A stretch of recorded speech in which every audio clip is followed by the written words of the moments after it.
At may maswerteng nanay na naman nga po ang maayudahan ng ganitong money bouquet.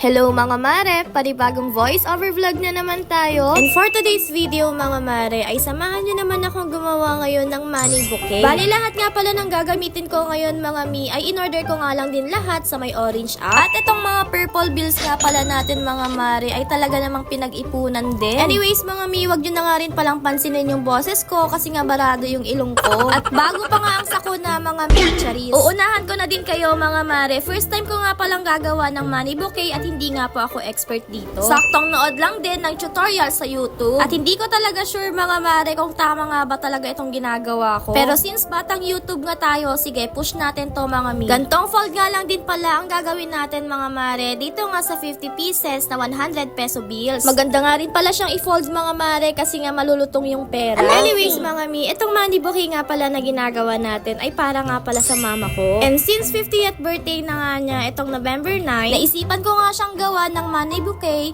with 50 pieces bills din. Hindi ko pa nga afford ang yellow at blue bills mga mare, kaya naman dito muna tayo sa purple. Worth 5,000 pesos din to mga mi with my very own money. At nang matapos ko nga i-fold lahat mga mare, ito na nga pala yung 50 pieces. Pagkatapos nga din palang lahat i-fold mga mare, proceed naman tayo dito sa paglalagay nga ng stick. Bamboo stick nga pala ang gamit ko dito mga mare, at nagkamali nga pala ako ng bili. Sobrang mahaba nga pala yung nabili kong bamboo stick mga mare, kaya naman kinailangan ko pang putulin. Nag-alangan nga din pala ako sa first option ko kung paano ko nga ilalagay yung stick mga mare kasi nga natatanggal yung scotch tape. At para sigurado nga mga mare na hindi nga matatanggal yung scotch tape, nag-proceed nga pala ako dito sa may second option at ganito nga yung ginawa ko. At sa mga magtatanong mga mare kung hindi ba masisira dito yung pera, hindi naman po kasi nag-try din ako magtanggal at madali lang naman din siyang tanggalin. Dito nga mga mi ay lalagyan din natin lahat ng bills natin ng mga bamboo sticks. At ito na nga din pala yung 50 pieces natin mga mi. Titignan mo talaga mga mare, parang wala din siyang 50 pieces. Sa paglalagay nga nito mga pera at pag-arrange nga mga mare, dito talaga din ako nahirapan. At itong pinagtutusukan nga pala natin mga mare, gumamit nga pala ako dito ng flower foam. Hirap na hirap nga din ako sa pagtusok dito mga mare kasi feel ko nga hindi pantay. Habang naglalagay nga rin pala ako dito mga mare, iniisip ko nga tama ba tong ginagawa ko. The struggle is real talaga mga mi. Na-enlighten na din ako ngayon mga mare kung bakit nga ba mahal ang magpagawa ng flower bouquet o money bouquet sa mga flower shop. Kasi ang totoo niyan mga mare, mahirap din pala talaga siyang gawin lalo na kung ikaw na ang gagawa. Wag na wag din talaga natin silang didiktahan mga mare na kesyo madali lang, kesyo ganto, ganyan.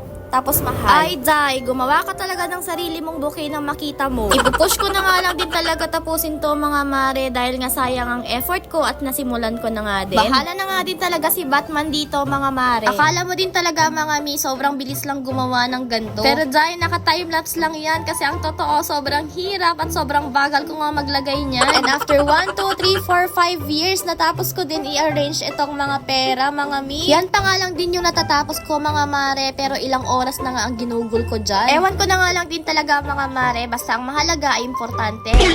Ang mahalaga, magmukha nga siyang money bouquet. Pati nga itong paglalagay ng palikpik mga mare, sobrang hirap din talaga. Charot lang din sa palikpik mga mare, ang sinasabi ko nga dito ay ito nga floral wrapping paper. Napansin ko nga mga mare na mahaba pa rin nga talaga yung mga bamboo stick nga na nilagay ko. Kaya naman gumawa na nga lang din ako ng paraan para nga makoveran lahat. And finally mga mare, natapos ko na nga din itong money bouquet na ginagawa nga natin. Time check, 6 PM na nga din yan mga mare at 2 PM nga ako nag-start gawin yan. Haba-haba man yung 4 na oras mga mare, at least worth it naman. Buti na lang din talaga mga mare, nagmukha nga talaga siyang money bouquet. At ayun lang mga mare, salamat sa panonood. Bye-bye!